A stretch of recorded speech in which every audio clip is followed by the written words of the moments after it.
Bismillah. De même qu'il est humain d'avoir un secret, il est humain de le révéler tôt ou tard. Philippe Roth.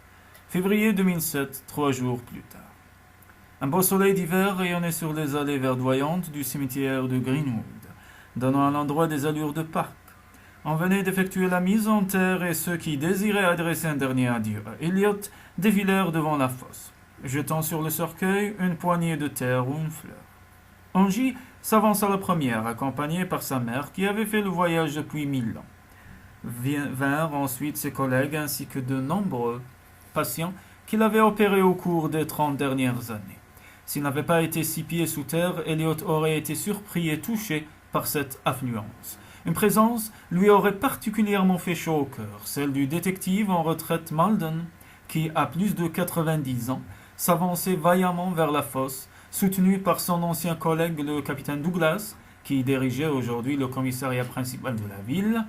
La cérémonie se termina une demi-heure plus tard, juste avant la tombée de la nuit.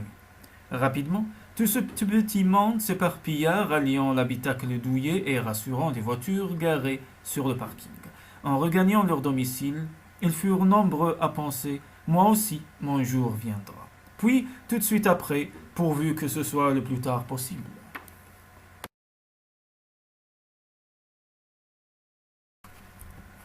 Le petit cimetière était à présent désert et battu par les vents.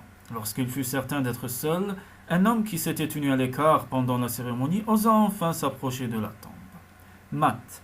Sa femme Tiffany l'avait dissuadé de venir. Elle ne voyait pas la nécessité d'honorer la mémoire d'un homme qui ne vous a plus adressé la parole depuis 30 ans. Mais Matt était venu quand même.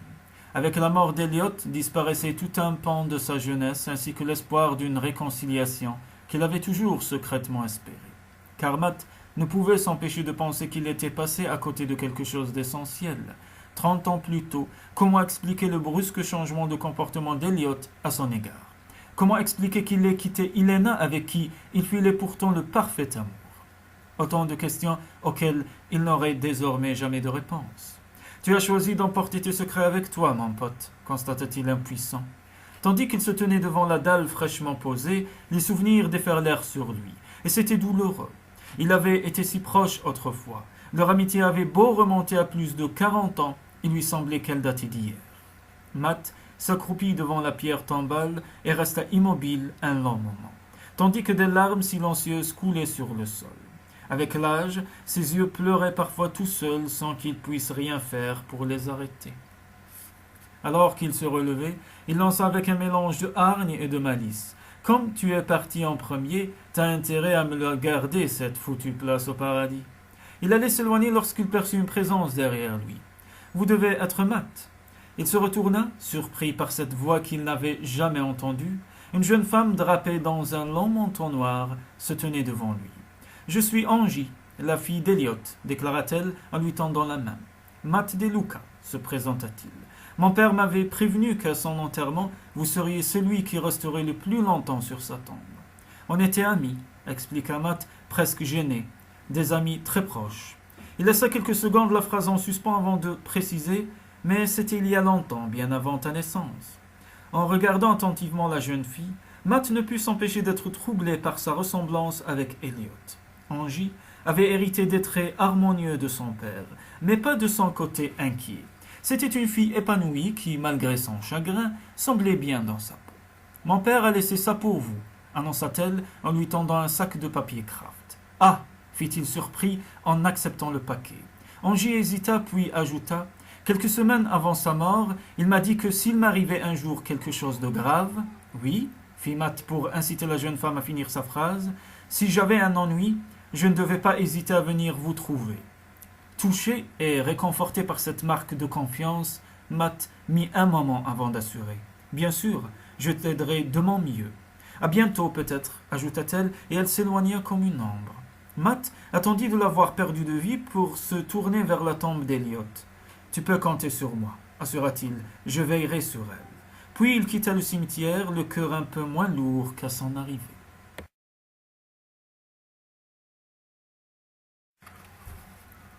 Les yeux brillants, Matt roulait sur la Highway 29 en direction de Calistoga, la petite ville de la Napa Valley dans laquelle était située son exploitation viticole. Tiffany était en voyage en Europe pour la promotion de leur vin et il ne tenait pas à rentrer seul à San Francisco dans une maison froide et vide. En volant de son bolide, il traversa Oakville et Saint Helena avant d'atteindre la propriété qui visait sa fierté. Matt était un homme riche. Depuis 30 ans, il n'avait pas ménagé sa peine pour faire de son domaine l'un des plus cotés de la région. Une pression sur la télécommande et la barrière automatique lui ouvrit les portes de la winery. Et il traversa le jardin aménagé de plans d'eau avant de parquer sa voiture au bout d'une allée de gravier. La vieille maison de bois, rasée depuis longtemps, avait laissé la place à une belle demeure à la fois classique et contemporaine. Il salua le gardien et descendit directement dans le caveau de dégustation. C'est une vaste salle décorée de tableaux et de sculptures d'artistes réputés Fernand Léger. Du buffet, César ainsi qu'un Basquiat hors de prix qu'il avait offert à Tiffany pour son dernier anniversaire. L'éclairage était doux, donnant au parquet une belle teinte mordorée. Matt s'assit sur un banc de chêne et ouvrit avec excitation l'emballage de papier, curieux de voir ce qu'avait bien pu lui léguer son ami. Le sac abritait une boîte en bois clair contenant 2 bouteilles de vin qu'il examina avec attention. Château Latour, 1959, Château Mouton Rothschild, 1982. Des millésimés grandioses pour 2 des plus grands crus du Médoc, une sorte de perfection en ce bas monde. Amusé par ce clin d'œil que lui faisait Elliot, Matt souleva une bouteille de son écrin et découvrit avec stupéfaction un grand carnet en moleskine plaqué contre le fond de la boîte.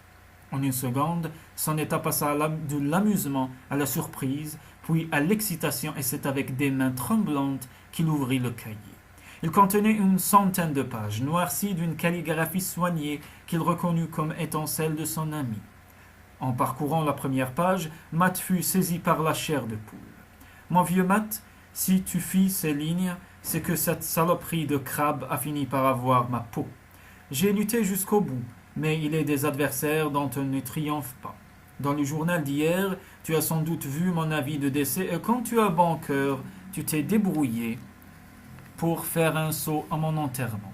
Je parie même que tu t'es planqué derrière un arbre en attendant de pouvoir converser tranquillement avec ma pierre tombale. Je sais que tu m'en veux encore, je sais que tu n'as jamais compris mon comportement, que tu as souffert comme j'ai souffert. J'aurais aimé te donner des explications plus tôt, mais ça m'était impossible, tu comprendras pourquoi. Voici donc l'incroyable aventure qui m'est tombée dessus et qui nous a tous affectés, toi, Helena et moi. J'ai essayé chaque fois de prendre les bonnes décisions, mais comme tu le verras, mes marges de manœuvre étaient étroites. Une fois que tu auras lu ces pages, surtout ne te reproche rien. Tu as toujours été là pour moi et j'ai eu une sacrée chance de t'avoir comme ami. Ne sois pas triste. Avant de commencer ta lecture, débouche l'une des bouteilles de vin. Tu remarqueras que je ne me suis pas foutu de toi. Sers-toi un verre et bois à ma santé. Alors que j'écris ces lignes, je sais que je vis mes derniers jours. La baie vitrée de ma chambre est ouverte. Le ciel brille de ce bleu intense qu'on ne trouve qu'en Californie. Quelques nuages vaporeux courent à travers l'espace, tandis que le vent porte jusqu'à moi le bruit des vagues et du ressac. Toutes ces petites choses qu'on ne prend jamais le temps d'apprécier. C'est quand à dire, mais c'est tellement dur de les quitter. Prends soin de toi, mon vieux Matt, et profite du temps qui reste. Si tu savais combien tu m'as manqué, ton ami à la vie, à la mort, Elliot.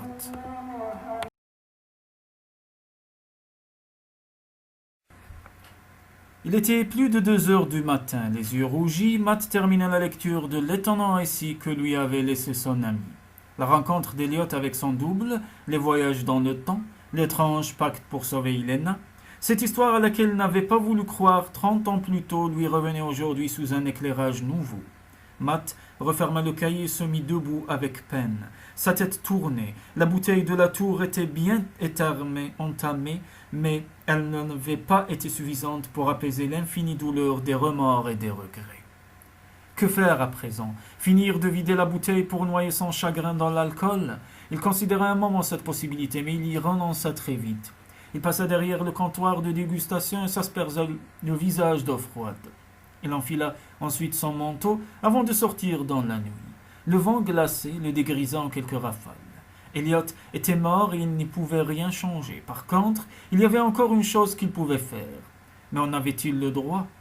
Sur le parking, il délaissa le roadster au profit du 4x4 de l'entreprise. Tout en quittant le domaine, il alluma son système GPS et entra les coordonnées d'une adresse au nord de la Californie.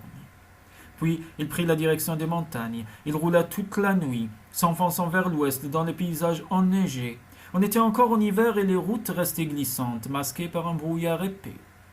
Il faillit tomber en panne d'essence peu après Willow Creek et ne dut son salut qu'au propriétaire d'un drugstore qui accepta de lui vendre à prix d'or un bidon de carburant.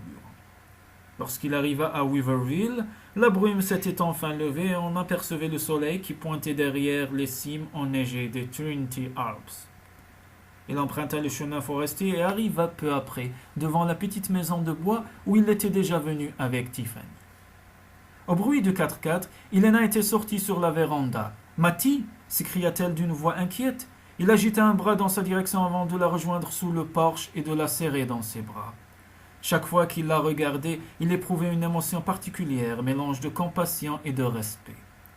Helena s'était battue toute sa vie, d'abord pour surmonter son handicap, puis pour défendre les causes qui lui étaient chères.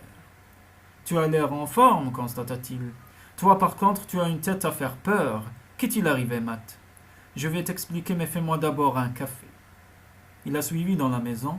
Le chalet était décoré avec goût, mélange de boiseries traditionnelles et de design, baies vitrées, cheminée, installation informatique dernier cri, rien ne manquait pour faire de l'endroit un pied-à-terre douillet et confortable. « Alors, demanda Helena en allumant la machine à expresso, ta femme t'a mis dehors ? Pas encore, répondit Matt en esquissant un sourire. Il la regarda avec tendresse. Malgré les épreuves qu'elle avait subies, Helena dégageait toujours un charme fascinant.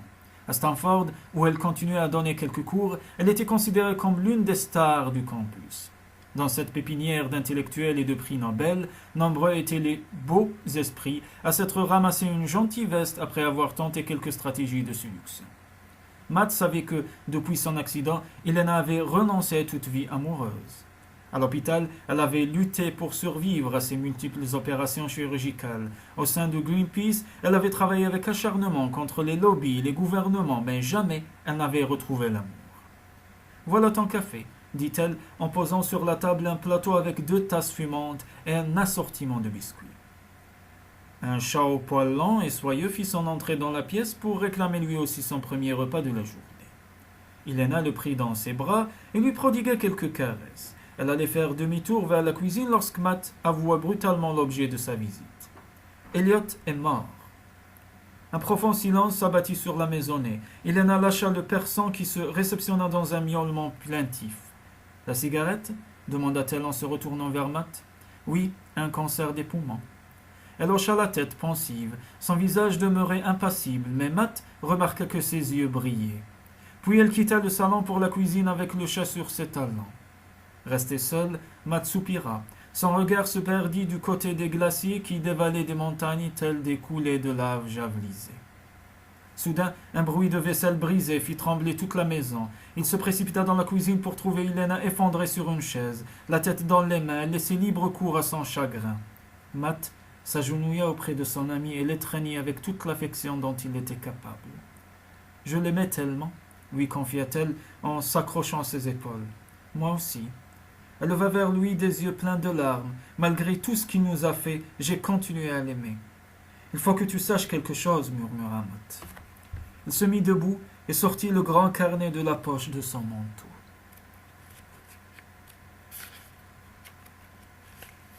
Elliot m'a laissé ça avant de mourir, expliqua-t-il en le tendant à Helena.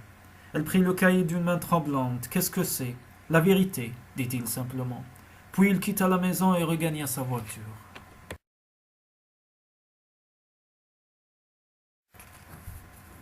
Perplexe, Helena sortit sur la véranda pour essayer de le retenir. Mais Matt était déjà reparti. L'air du matin était vif, malgré le beau temps. Helena attrapa un châle et s'en couvrit les épaules avant de s'installer sur le fauteuil à bascule. Elle ouvrit le carnet, recouvert de moleskine, reconnut immédiatement l'écriture d'Elliot et crut qu'un pic à glace s'enfonçait dans son cœur et lacérait son âme. Après avoir lu les premières lignes, elle comprit qu'elle allait avoir la réponse à la question qui la faisait souffrir depuis 30 ans. « Pourquoi m'as-tu abandonné »